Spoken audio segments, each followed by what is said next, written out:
উনি ঘরের এক কোণে গিয়ে চুপ করে বসে আছে। তো এই হিসাবে থেকে কি হলো যে দাদু এই জিনিসগুলো দেখে উনি কোনো একটা তান্ত্রিক বা যারা ওঝা বলে ওঝাবতী তাদেরকে যোগাযোগ করলো, তাদের সঙ্গে যোগাযোগ করার পরে ওনাকে নিয়ে এলো। নিয়ে আসার পরে উনি বাড়িতে ঢুকেই পা দিতেই বুঝতে পারলো যে এই বাড়িতে কোনো একটা গন্ডগোল রয়েছে। কারণ গন্ডগোল এই জন্য রয়েছে, মামি তখন যখন এই ওঝা এসছে তখন কিন্তু উনি বাইরে বার হন, উনি ঘরের এক কোণের মধ্যেই বসে আছে।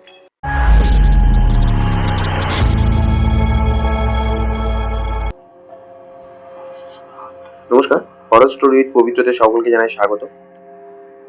আমাদের গল্পগুলো যদি আপনাদের ভালো লাগছে তাহলে প্লিজ অবশ্যই লাইক করবেন, শেয়ার করবেন এবং সাবস্ক্রাইব করবেন।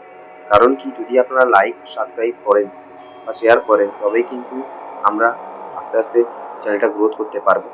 অবশ্যই আপনারা লাইক করুন, শেয়ার করুন, গল্পগুলো শুনে যদি আপনাদের ভালো লাগছে কমেন্ট করুন, কমেন্টে জানান। এবং আপনারা যদি এই ধরনের ভৌতিক ঘটনা চান প্রত্যেক সপ্তাহে রবিবার করে এবং বুধবার করে, তাহলে অবশ্যই আমাদের মেসেজ করবেন বা কমেন্টে জানাবেন। আর দ্বিতীয়ত হয়ে গেল, আপনারা যদি এখানে এসে পড়তে চান আপনাদের সঙ্গে ঘটে যাওয়া ভৌতিক কোনো ঘটনা বা আপনাদের আশেপাশে ঘটেছে এরকম কোনো ভৌতিক ঘটনা, তো আপনারা আসতে পারেন এবং আমাদের পাশে বসে এই গল্পগুলো শেয়ার করতে পারেন, যাতে আপনার গল্প সবাই শুনতে পারে, সবাই শুনবে। এই বলে আজকে আমি আমার একটা ঘটনা বলছি। এই ঘটনাটা আমি শুনেছিলাম আমার মামার বাড়ির ঘটনা। এই ঘটনাটি ঘটেছিল অনেক বছর, 20 বছর আগের ঘটনা। তখন এটা আমার মাই আমাকে বলেছিল। আর মামার বাড়িতে তখন আমার মামির নতুন বিয়ে হয়েছে। আমার মামারা ছিল 2 ভাই 2 বোন। তার মধ্যে আমার মা ছিল ছোট বোন এবং আমার মাসি বড়। আর দাদাদের মধ্যে দুটো দাদাদের মধ্যে আমার বড় মামা আছে এবং ছোট মামা। তো বড় মামার যে বিয়ে হয়েছিল মামির বাড়ি বারুইপুরে ছিল। তো সেই সূত্রে মামি বারুইপুরে, যেহেতু বারুইপুরটা মানে মামার বাড়ি ছিল আমাদের দক্ষিণ বারাসাত। দক্ষিণ বারাসাত তখন একটু গ্রাম, এখনো হয়তো গ্রাম, কিন্তু বারুইপুর অনেকটা ডেভেলপ ছিল ওই পাড়ার দক্ষিণ বারাসাতের তুলনায়। কিন্তু আমার মামি যখন নতুন বিয়ে হয়েছে, বিয়ে হয়ে যখন উনি এলো, আর ওনাদের ওখানে ছিল দুটো শ্মশান পরপর। এই শ্মশানের কথা বলতে গিয়ে আমি আর তোমাদের একটা কথা বলে রাখছি। এই শ্মশান যদি আমি কখনো যাই, ওই শ্মশানে কিন্তু আমি ক্যাপচার করে আনবো। খুবই জাগ্রত শ্মশান এবং ওই রাস্তা দিয়ে আসার সময় আপনার 4টে থেকে 5টা শ্মশান পড়ে এবং একটা মন্দির আছে, বহুত বড় মন্দির, বিশাল বড় মন্দির। আর ওই মন্দিরে শিব পার্বতী মন্দির বা হর পার্বতী মন্দির নামে সবাই চিনি আমরা। আর ওখানে প্রত্যেক বছরই ধুমধাম করে কালী পুজো হয় এবং শিবরাত্রি যে গেল, শিবরাত্রি উপলক্ষে ওখানে পুজোও হয়। এছাড়াও ওই শ্মশানে কিন্তু পোড়ানোও হয়। তো আজ যে ঘটনাটা বলছি মামির ঘটনা, কেন, কারণ এটাই যে মামি যখন নতুন বিয়ে হয়ে এসেছিল, বিয়ে হয়ে আসার পরে ওনার বেশ সুখী স্বাচ্ছন্দ্যে দিন কাটছিল। যেহেতু বাড়ির বড় বৌমা, তখন ছোট মামারও বিয়ে হয়নি, আমার মায়েরও বিয়ে হয়নি, মাসিরও বিয়ে হয়নি। দ্বিতীয় কথা, আমাদের ওই মামার বাড়ির ওখানে একটা গঙ্গা আছে। তো গঙ্গার ওখান থেকে মানে আগে গঙ্গা ছিল, আদি গঙ্গা, কিন্তু ওটা সময়ের সাথে সাথে আদি গঙ্গাটা হয়ে গেছে কি আপনার একটা ছানের ঘাট বা ছানের পুকুর। ছানের পুকুর বলতে আপনারা জানেন বড় বড় পুকুর, বড় বড় পুকুরগুলো যেগুলো আগে যেখান থেকে গঙ্গা বয়ে যেত, সেই গঙ্গা বয়ে যাওয়াতে কি হতো, পলি জমে জমে জমে জমে জিনিসটা ছোট হয়ে যেত। ছোট হয়ে গিয়ে একটা ছানের পুকুর মানে ছোট বলতে একটু বড় পুকুর হিসাবে ওই জিনিসটা ধরা হতো। তো সময়ের সাথে সাথে কিন্তু ছোট হয়েই যাবে, কারণ গঙ্গা এরকম একটা জিনিস আছে যেখান থেকে আপনার গড়বে, যেখানে ভাঙবে সেখানে অপোজিটে গড়বে, আর অপোজিটে যদি ভাঙে তো এই অপোজিটে আবার গড়বে। গঙ্গার নিয়ম হচ্ছে এটাই। এইবারে ঘটনাতে আসা যাক। ঘটনাটা হয়ে গেল আপনার ওই দাদু কাকা ছিল। দাদুর কাকা ছিলেন একটু মানে ড্রিঙ্ক করতো, গ্রামে গঞ্জে জানেন, ড্রিঙ্ক করতো, জুয়া খেলতো। জুয়া বলতে ওই তাস খেলতো, এরকম ব্যাপার। তো ওই তাস খেলতো। আর আমার দাদুর নেশা ছিল কি একটু ওই মাছ ধরতে যাওয়া, মানে মাছের যে ওই নেয়, লিজ নেয়। তো লিজ বলতে কি ওই আপনার পুকুরে গিয়ে টাকা দিয়ে মাছ ধরে নিয়ে আসা, ছিপ ফেলে, এই ধরনের পাস। পাশে যেত দাদু। তো দাদু কি করতো, ভোরবেলা করে উঠে উঠে চলে যেত পাশ দিতে। আর মামি তখন সবে সবে নতুন বিয়ে হয়েছে, এমনকি আমাদের দোকানও আছে, একটা চায়ের দোকানও আছে মোড় মাথার সামনে একদম। তো ওই যেদিনকে দাদু পাশে যেত, সেদিনকে মামা দোকানটা চালাতো। তো এইভাবে কি হতো, এইভাবে সংসার চলতো ওনাদের। আর মা তো তখন ছোট, মাসিও ছোট, ওরা ওদের মতো স্কুলে যাওয়া, খেলাধুলা এইসব ব্যাপার নিয়ে থাকতো। এইবারে হঠাৎ করে ওখানে একটা ছিল গাব গাছ। আর ওই যে গাব গাছটা এখনো আছে। গাব গাছটা এখনো আছে, আমি যদি যাই ওই প্রমাণটাও আমি নিয়ে আসবো আর আপনাদেরকে দেখাবো। আর দ্বিতীয়ত হয়ে গেল, ওই যে গাব গাছটার কথা কেন আমি বলছি, আমার মামি যখন বিয়ে হয়ে এসেছিল, বিয়ে হয়ে আসার পরে আমার মামি কিন্তু ওই সানের ঘাটে পুকুর থেকে জল তোলা, বা তখন জানবেন আপনারা পুকুরের জলকে রিফাইন করে জল খাওয়া হতো। তখন কল বলতে ছিল টেপা কল, মানে ওই পাম কল টাইপের, মানে পাম্প করে জলটা উঠবে, তাও কি খুব কম। সরকার থেকে ওই পাম কল দিয়ে যেত, কিন্তু তখনও পর্যন্ত ওই পাম কলটা অত চাহিদা ছিল না গ্রামে গঞ্জের দিকে। বেশিরভাগ মানুষ পুকুরের জলই রিফাইন করে খেত। যে দাদুর যে ছোট কাকা ছিল, বা ছোট কাকা বলতে কাকা ছিল, আমি অত ডিপে যাইনি, কিন্তু কাকা ছিল। কাকা হচ্ছে ওই মধ্যমাতার আর হচ্ছে জুয়া খেলতো। দাদা মানে দাদুদের এত জায়গা জমি আছে, এখনো পর্যন্ত আছে, কিন্তু আগে যে জায়গা জমি ছিল অনেক। তো সেই হিসাবে আমার ওই দাদুর কাকার নামেও ছিল কিছু জায়গা। জায়গা বলতে তখন তো ভাগ বাটোয়ারা হয়নি, তখন যেরকম ওই আমার জায়গা, ওই জায়গা। আর তখন জায়গা জমি কেমন হতো, যে লিখিয়ে দেওয়া হতো জায়গা। যদি কেউ যদি চাইতো, তাকে কিছু টাকা দিয়ে একটা সাদা পেপারে লিখিয়ে নেওয়া হতো। তো সেই হিসাবে কি হয়েছিল, এইরকম ঠিক সময়ে আমার ওই দাদুর কাকা আপনার হচ্ছে মদ খেত, মানে সরি ড্রিঙ্ক করতো। এটা খারাপ লাগবে আপনাদের শুনতে, মদ ড্রিঙ্ক বলছি আমি, ড্রিঙ্ক করতো আর ওই জুয়া খেলতো। খেলতে গিয়ে কি হয়েছিল, আপনার হচ্ছে ওই জায়গা কিছুটা মদের নেশায়, মানে যাদের সঙ্গে খেলছিল তারা তাদের কাছে বিক্রি করেছিল। এইভাবে বিক্রি করতে করতে প্রায় মানে কিছুটা কিছুটা ভালোই অংশ বিক্রি করে দিয়েছিল। উনি বাড়িতে এসে কিছু বলতো না, বিক্রি করে দিত কেমন, ওই সাদা পেপারে লিখে দিত, একটা স্ট্যাম্প করে দিত, তাহলে কি হতো, ওরা হচ্ছে পরে গিয়ে পুকুরের থেকে ওইটা মানে ঠিকঠাক করে নিত। এইভাবে উনি করতে করতে করতে কাউকে কিছু জানায়নি। যখন উনি দেখলো যে আমার আর কিছু করার নেই, আমাকে এবার জানাতেই হবে, তখন উনি ওটা না করতে পেরে, সহ্য না করতে পেরে, কিন্তু ভালো মানুষ ছিল, কারোর সঙ্গে ঝগড়া ছিল না, কিছু ছিল না, কিন্তু ওনার ওই একটা পদক্ষেপ, ড্রিঙ্ক করতো আর ওই জুয়া খেলতো। এই করতে করতে একদিন হঠাৎ করে যখন ওনাকে জানাতে হবে, এই পরিস্থিতির মধ্যে পড়ে গেল উনি। উনি কি করলো, তখন তো ধান চাষ হতো গ্রামের দিকে। তো উনি ওই ধান চাষের যে ওষুধগুলো দেওয়া হতো, ওই ওষুধ, আমি নাম বলছি না এখানে, ওই ওষুধ খেয়ে উনি মারা যায়। মারা যাওয়ার পরে তো উনি আত্মারা শান্তি পান। কাজ হয়েছে, সবকিছু কাজ করা হয়েছে, কাজ করার পরেও আত্মারা শান্তি পান। এইভাবে হ্যাঁ বেশ 2 মাস 3 মাস 4 মাস গিয়েছে। যাওয়ার পরে একদিন ঠিক সন্ধ্যাবেলায় মামি জল আনতে গিয়েছে ওই আপনার হচ্ছে সানের পুকুরে, যেটা বলছিলাম যে আদি গঙ্গা ছোট হয়ে গিয়েছে। ওই সানের পুকুরের পাশেই ছিল গাব গাছ, আর তারপরে ছিল বাঁশ বাগান, দু সাইড দিয়ে, আর মধ্যিখ থেকে রাস্তা। তো যখন ঢুকেছে, জল নিয়েওছে, নিয়ে আসার পরে হঠাৎ করে মানে অনেক জোরে চেঁচিয়েছে। আর বাড়িটা ছিল আপনার ওই গাব গাছ থেকে বা সানের পুকুর থেকে, হ্যাঁ মিনিট 15 তাও বলবো না, মিনিট 5-10 রাস্তা। তো সেই হিসাবে খুব জোরে চেল্লেছে, চেল্লাবার পরে ওখানে পড়েও গেছে অজ্ঞান হয়ে। তো রাস্তা থেকে, ওইটা যেহেতু মেন রাস্তা, তো ওই রাস্তা থেকে অনেকে তো ওই সন্ধ্যার সময় চাটা খেতে গিয়ে আসে ওই রাস্তা ধরে।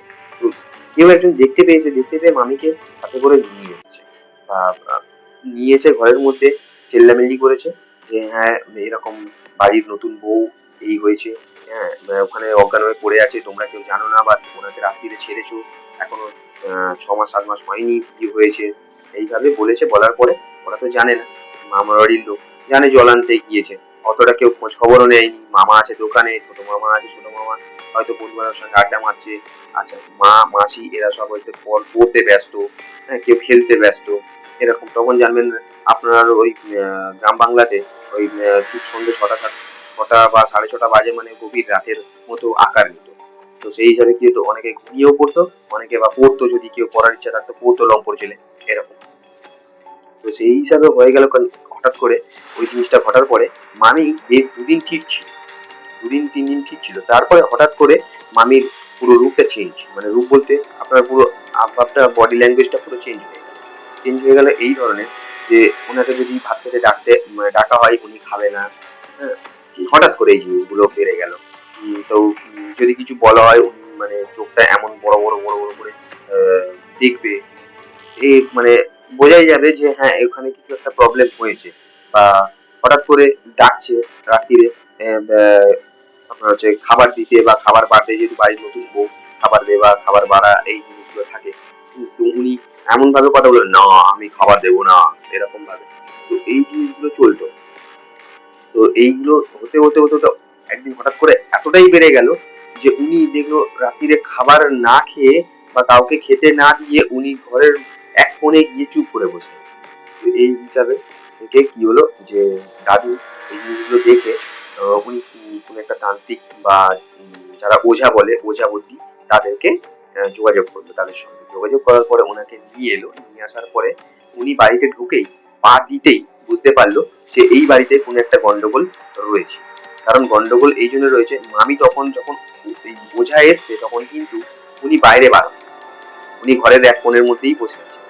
তো বসে থাকার কারণে ওঝা বললো যে এই বাড়িতে কিছু একটা প্রবলেম আছে, যার কারণে আর যার হয়েছে ওনাকে একবার আনবেন। তো ওই মামিকে যখন ডাকতে গিয়েছে ঘরের মধ্যে, তখন মামি কিন্তু একদম চিল্লাচ্ছে, অতি স্বরে চিল্লাচ্ছে, আমি যাবো না, কে ও, ওকে বাইরে বার করে দাও, হ্যাঁ ওকে ঘরে ঢুকতে দেবে না, ওকে ঘরের মধ্যে আসতে দেবে না, ও কে কে, এরকম ভাবে চিল্লাচ্ছে। আর দাদু তো আর মামা তো ভয় পেয়ে গিয়েছে, হঠাৎ করে এইসব জিনিস কি হচ্ছে। তারপরে যাও করে ওনাকে ধরাধরি করে ইয়ে করে নিয়ে এসছে। ওনার মধ্যে মানে প্রচন্ড শক্তি এসে গেছে সেই সময়, এতটা শক্তি এসে গেছে বলার মতো নয়। তো ওনাকে ধরে বাইরে বার করে আনা হলো। বার করে আনার পরে এবার যখন মানে যে ওই ইয়ে এসছিল, ওঝা বা বদ্যি, উনি যখন এসছিল, উনি তখন বলছে যে তুই কে বা তুই কোথা থেকে এসছিস, তুই একে কোত্থেকে ধরেছিস। ও কিছুতেই বলবে না, ও বলছেই না যে কোথা থেকে ধরেছি বা কেন ধরেছি, কিছু বলছে না। ও শুধু এরকম করে যাচ্ছে। তো হঠাৎ করে সেই সময় ওঝারা অনেক কিছু জানে বা ওঝারা অনেক কিছু নিয়ম কানুন জানে, তার কারণে ওনারা কি করলো, বললো একটা পুজো করতে, মানে একটা যজ্ঞ করতে হবে, আর কিছু কিছু জিনিস আমার লাগবে, সেই জিনিসগুলো আমাকে এনে দিতে হবে। এইভাবে ঠিক সন্ধ্যেবেলা ওদের শুরু হলো যোগাযোগ। আর তার আগে থেকে ওরা কিছু কিছু জিনিস বলেছিল ওঝা নিয়ে আসতে, সেইগুলো এনেছে। আনার পরে ওই সন্ধ্যেবেলা থেকে জিনিসটা শুরু হয়েছে, শুরু ক্রিয়া যেটা হয় সেটা শুরু করা হয়েছে। শুরু করা হতে মামিকে নিয়ে এসে বসানো হয়েছে, উনি তো কিছুতেই বসবে না। বসানোর পরে এবারে ওনার সঙ্গে যখন ওই কথোপকথন চলছে, তখন উনি অনেক মানে ইয়ে করে বলছেন না কোনো মতে। তারপরে ওনার কাছ থেকে একটা ছুরি বার করা হলো, ছুরিটা নিয়ে, ছুরিটা আর হলুদ, মা যেটা বলেছে আমি যেটা শুনেছি সেটাই আপনাদের কাছে তুলে ধরছি। হলুদটা নিয়ে ছুঁড়েছে ওনার কাছে, ওনার গায়েতে। আর ওই আপনার যে ছুরিটা আছে ছুরি দিয়ে মারার পরে উনি তখন ওঝাকে আমার মামি বলছে যে হ্যাঁ আমি এই বাড়ির ইয়ে তোমার ছেলে, এই বাড়ির আমি ওর ওর হচ্ছে কাকা শ্বশুর, এই যে ইয়ে শ্বশুর হই। হ্যাঁ এইভাবে বললো। বলার পরে তো বলছে তুই কেন ওকে ধরেছিস। বলছে আমি ধরিনি, কিন্তু আমি ধরতে চাইওনি, কিন্তু আমার কিছু বলার ইয়ে ছিল যার কারণে আমি ধরেছি। বলছে না তোর কি বলার ছিল, তুই তো তোর তো কাজকর্ম তোর নাকি সব ঠিকঠাক হয়েছে, তাহলে তুই কেন এরকম ভাবে কষ্ট দিচ্ছিস, তোর নতুন বউ, হ্যাঁ বিয়ে হয়ে এসছে। তো সেই হিসাবে যখন ওকে জিজ্ঞাসা করলো যে কেন তুই কিসের জন্য ধরেছিস, তখন উনি বলছে যে আমি মারা যাওয়ার আগে কিছু কিছু জায়গা জমি আমি বিক্রি করেছিলাম। আমি ভয়েতে বা কষ্টতে আমি বলতে পারিনি, হ্যাঁ যেহেতু আমি এতগুলো জায়গা জমি বিক্রি করে দিয়েছি, জুয়াতে হেরে গেছি। তো সেই হিসাবে না বলতে পারাই আমি দেখলাম একদিন সন্ধ্যে, মানে যেদিন ওনাকে ধরেছিল সেই ঘটনাটা এবার ওই থেকে শোনা যাচ্ছে। একদিন সন্ধ্যেবেলায় উনি ওই জল আনতে গিয়েছিল, জল আনতে গিয়ে আমি তখন গাছ থেকে নামছিলাম, সেই সময় আমার মুখোমুখি হয়ে গেছে। মুখোমুখি হয়ে যাওয়াতে আমি তো আর ছাড়তে পারবো না, আমি ধরে নিয়েছিলাম। আর আমি যখন ধরে নিয়েছিলাম এটাই আমি ভেবেছি তাহলে এনার মুখ থেকেই আমি সব বলে দেবো। তো সেই হিসাবে বলেছে। বলার পরে বললো আমি এটা বলার জন্যই ওকে ধরেছিলাম, কিন্তু একটা জিনিস, আমি কিন্তু এই গাব গাছ ছাড়া যাবো না, আমি ওই গাব গাছেই থাকবো, আর যতদিন ওই গাব গাছ থাকবে ততদিনই আমি গাব গাছে থাকবো। তো বলেছিল যে, তখন তান্ত্রিকটা বলেছিল যে তুই যাবি, তো ওর শরীর থেকে ছেড়ে যাবি, তো তার একটা তো প্রমাণ তোকে দিতে হবে। বলছে হ্যাঁ আমি ওর শরীর থেকে ছেড়ে যাবো, আমি প্রমাণও দিয়ে যাব, কিন্তু প্রমাণটা কি না, ডাবরে করে, একটা খালি ডাবর, ওটা দাঁতে করে তোমাকে নিয়ে যেতে হবে, দাঁতে করে নিয়ে যেতে হবে। এবার সবাই বারণ করলো ওই যে ওজাটাকে, যে ও তো নতুন বউ, এখন যদি ওকে বলো যে ডাবর গালে করে নিয়ে যেতে হবে, তাহলে তো একটা মানে ওর তো প্রবলেম। ওজা তখন এই কথাটাই বললে, হ্যাঁ ওর প্রবলেম হয় হোক, কিন্তু এটা আমি ভালোর জন্য করছি। কারণ গ্রাম বাংলায় তখন যদি আপনারা জানবেন, যারা এইসব মানে গল্পগুলো শোনেন, বা যারা গ্রাম বাংলা থেকে কারোর কাছ থেকে কালেক্ট করেছেন বা শুনেছেন সত্যি ঘরের ঘটনা, তারা কিন্তু আগেকার দিনে যারা ওই আসতো, তারা কিন্তু আপনার ওই ভূত ছাড়াবার জন্য হয় গাছের ডাল ভেঙে দেওয়া, নয় আপনার হচ্ছে জুতো মুখে করে নিয়ে যাওয়া, বা ওই আপনার ডাবর নিয়ে যাওয়া দাঁতে করে, বা চাকিয়ে এইভাবে দাঁতে করে ধরে নিয়ে যাওয়া। তো এই জিনিসগুলো চলতো। সেই হিসাবে যখন তান্ত্রিক বলল যে তুমি এই ডাবরটাকে তুমি দাঁতে করে নিয়ে যেতে হবে, হ্যাঁ, তখন ও বলছে হ্যাঁ আমি পারবো, দাঁতে করে নিয়ে যাব। হ্যাঁ, এইভাবে বলে ও দাঁতে করে কামড়ে ধরলো, ধরার মানে মামি কামড়ে ধরলো। ওটা তো মামি তো বলবো না, কারণ মামিকে দিয়ে কাজটা করানো হচ্ছে, ওনার শরীরের ভেতরে ওই আত্মাটাই আছে ওনার। বলে এইভাবে দাঁতে করে ধরে নিয়ে, হ্যাঁ, চলে গেল কোথায় না গাব গাছে। গাব গাছের ওখানে গিয়ে পড়লো, উনি অজ্ঞান হয়ে গেল, আর ডাবরটা ওই দাঁত থেকে পড়েও গেল। অজ্ঞান হয়ে যাওয়ার পরে তো ওনাকে আবার তান্ত্রিক বলে দিয়েছিল ওনার পিছনে পিছনে যাবে, কারণ যতক্ষণ না ওই ডাবরটা উনি ফেলছে ততক্ষণ কেউ ওনার গায়ে হাতও দেবে না। হ্যাঁ, কারণ ওই ডাবরটা পড়ার পরে পরেই ওনাকে ধরে নেবে, কারণ যাতে করে কি হয় অনেক সময় এই জিনিসটা মানে আত্মার সঙ্গে আত্মা একটা কানেক্ট হয়ে যায়। তো সেই হিসাবে ডাবরটা ফেললো, ফেলার পরে ওনাকে সবাই ধরে নিল। ধরে নেবার পরে যখন বাড়িতে নিয়ে এলো, তখন ওঝা বলল যে এনাকে এখন বেশ ২-১ মাস বাইরে বেরোতে দেবে না, আর সন্ধ্যেবেলা তো একদমই নয়, আর এনাকে একটু চোখে চোখে রাখবেন। কারণ কেন কি, একবার যখন এনার কাছে এন্ট্রি করেছে ওই এন্টিটিটা বা আত্মাটা, তো পরের বারে হয়তো এনাকে আবার একবার মানে ইয়ে করতে পারে, মানে ধরতে পারে। সেই হিসাবে আপনারা কি একটু সতর্ক থাকবেন, মিনিমাম ৬ থেকে ৭ মাস, তারপরে আবার যেমন কি তেমন হয়ে যাবে। তো উনি কিছু কিছু জিনিসও দিয়ে গিয়েছিল, যাতে করে ওই মামিকে মানে ঠিকঠাক ভাবে রাখার জন্য, যেমন তাবিজ হয় বা আপনার ওই কিছু জল পড়া হয়, এগুলো দিয়ে গেছিল। দিয়ে যাওয়ার পরে আর ওই মামিকে ৬ মাস ধরে এরকম ভাবে রাখা হয়েছিল। তো রাখার পরে ওই জিনিসটা আবার ৬ মাস পরে মামি ঠিকও হয়ে গিয়েছিল। আর তারপর থেকে তো আর ওই ঝামেলাটা হয়নি। কিন্তু হ্যাঁ, গাব গাছটা কিন্তু এখনো পর্যন্ত আছে ওইখানে, আর শ্মশানগুলোও আছে। আর শ্মশানেরও ঘটনা অনেক আছে, আমি শ্মশানের ঘটনাও বলবো, কারণ আমার মামার বাড়িতে যদি আমি যাই আর যদি আমি ভিডিওটা চালু করে যাই, তাহলে আপনাদের কাছে তুলে ধরতে পারবো যে কত কত মানে শ্মশান, ৩টে শ্মশান পেরিয়ে আমাকে আসতে হয়, আর প্লাস একটা কবরস্থানও আছে, প্লাস আপনার হচ্ছে ওই মন্দিরটা বলছিলাম, আর ওখানে জাগ্রত ৩খানা মন্দির আছে, ৩খানা মন্দিরেরও গল্প আছে, সব বলবো, কিন্তু একটু ধৈর্য ধরবেন। আর সব থেকে বড় কথা, আপনারা প্লিজ লাইক সাবস্ক্রাইব করুন। লাইক সাবস্ক্রাইব না করলে বা আপনারা শেয়ার না করলে তো মানুষ জানবে কি করে যে আমরা এই গল্পগুলো নিয়ে আসছি আপনাদের কাছে, মানে আপনাদের শোনাবার জন্য বা আপনাদের করার জন্য, বলার জন্য। আপনারা প্লিজ সাবস্ক্রাইব করুন, লাইক করুন, এবং বেশি বেশি করে শেয়ার করুন। আমরা ৩টে প্ল্যাটফর্মে আছি, ইনস্টাগ্রাম, ফেসবুক এবং আপনার ইউটিউবে। তো আমাদের নেক্সট যে এপিসোড আসবে রবিবার এবং বুধবার রাত ৮টা নাগাদ করে। নমস্কার, এই বলে আজকের আমি আমার ঘটনা শেষ করলাম।